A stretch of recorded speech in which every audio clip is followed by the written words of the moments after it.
They say the night hides more than shadows. It hides the truth. Welcome to Mr. Haunting Whispers,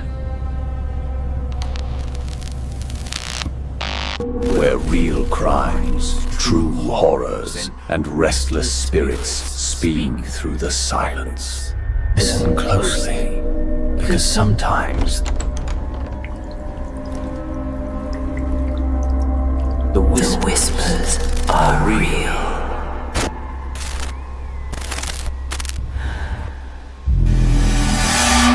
Fear doesn't always come from the dark corners of the world. Sometimes it comes from the places we can't escape, the ones that live inside us. The mind is a mirror, the body a cage. And when the cracks start to form, sometimes the thing looking back isn't you anymore. Tonight, we open that door.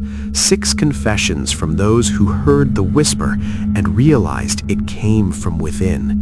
This is episode 6, Whispers Beneath the Skin.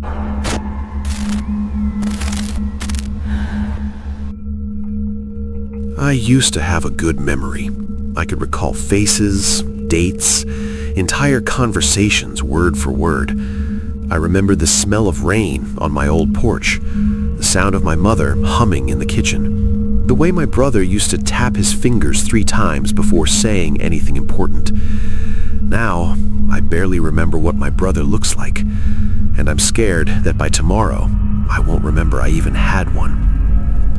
It started small, lost keys, missed appointments, that kind of thing. I blamed work, stress, age. Everyone forgets things sometimes, right? Then it got worse.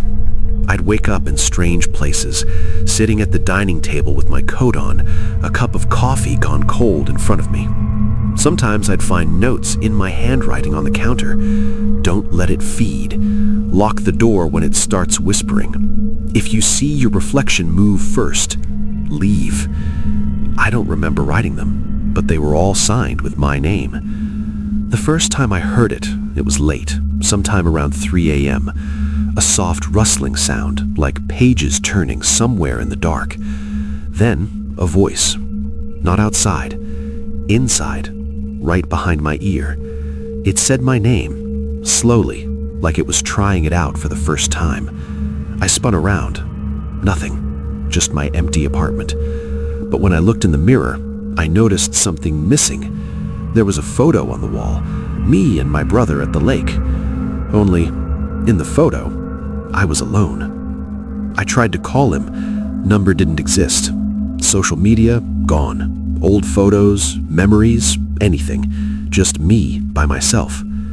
I thought I was losing my mind, until I found my old journal. Inside the front cover, in my own handwriting, it said, "If you're reading this, you're already infected." The entries were erratic, half pages, incomplete sentences, scribbles about something called the memory eater. I'd written that it comes when you remember too clearly, when you dwell too long on the past. It feeds on attention, on recollection. Every time you think too hard about something you love, it takes a piece of it from you, until the memory belongs to it. The next few nights blurred together. I remember trying to sleep, but hearing whispers through the walls, familiar voices, people I loved, people who were gone. They called my name softly, begged me to remember them, to let them in. And when I did, when I pictured their faces, the room went cold. It felt like something was sitting on my chest, pulling the air out of me. And in the morning, I couldn't remember their names anymore. I tried not to think about anyone, tried to empty my head, but that's not how the mind works. You think about not thinking, and that's still thinking. So I started forgetting on purpose. I threw out photos, burned letters, deleted everything, even wrote a list of things I should never try to remember. Mom's song, brother's face, Dad's last words, the woman with green eyes. Every memory I erased bought me another day, but I could still hear it moving inside me, turning the empty spaces over, making room for more. Last night, I woke up to find myself standing in front of the mirror again, except the reflection wasn't moving.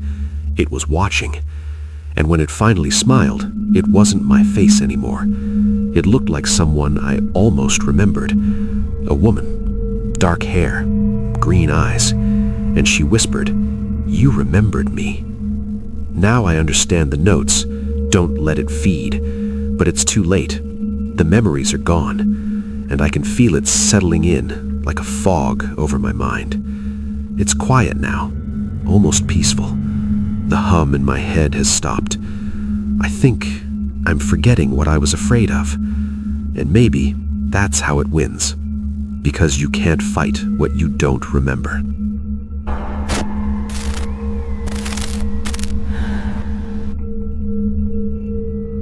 There's something strange about the sound a tattoo machine makes when it's running. It's not quite a buzz, not quite a hum. It's more like a heartbeat made of electricity. I used to love that sound.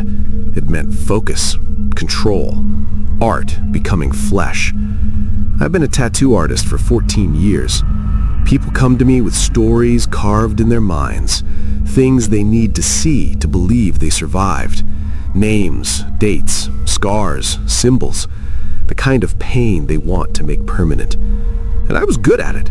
Steady hands, patient, precise. Until the night I met her. She came in just before closing, said her name was Marla, said she wanted something small, a design she drew herself. It was a spiral, a strange, uneven one, almost pulsing when I looked too long. Said it represented continuity. Didn't explain what that meant. I remember her eyes most. Dark, calm, almost relieved. When I finished the tattoo, she looked at it, smiled faintly, and whispered, "Now it's yours too." Before I could ask what she meant, she was gone.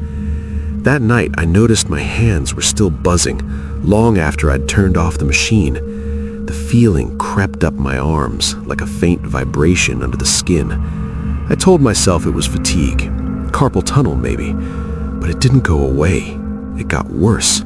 A constant low hum beneath the surface, like something alive was moving just beneath the flesh. A few days later, I noticed something else. When I looked closely in the mirror, I could see faint shifting lines under my forearm, like veins, but darker. They moved with their own rhythm, not quite in time with my pulse. I pressed my fingers against one, and it moved back. That's when I felt it. The spiral. Somehow it was there, just faintly visible, etched into my own skin, the same one I'd tattooed on Marla. Except I'd never inked myself. At first, I tried to rationalize it. Maybe I brushed against the stencil. Maybe some residue transferred. Maybe I was losing it. But it spread. Tiny patterns began appearing across my arms, thin black filaments curling in patterns that looked almost intentional. Every morning there'd be more, and sometimes they'd move. I'd wake up to find them in different shapes, spirals becoming eyes, lines becoming letters I couldn't read. One night I fell asleep at my workbench. When I woke, my tattoo machine was on. The hum filled the room, and my own hand was holding the needle. I watched as it pressed against my forearm, dragging a perfect steady line into the skin. No pain, no hesitation, just smooth, deliberate motion. I couldn't move, couldn't stop it. It finished the spiral, exactly like Marla's. When it was done, I heard a faint whisper under the noise of the machine. Perfect. I haven't seen Marla since. But sometimes when I close the shop late at night, I see her design glowing faintly beneath my skin, like something trapped, pulsing in rhythm with my heart. And lately when I pick up the needle, it doesn't feel like I'm guiding it anymore. It feels like it's guiding me. Last night I caught my reflection while I was working. For a moment, I thought I saw the ink moving across my face, curling upward, shaping itself into new lines. Then I realized I wasn't holding the needle at all. My hand was still, but the machine was running, and the spiral on my arm was smiling.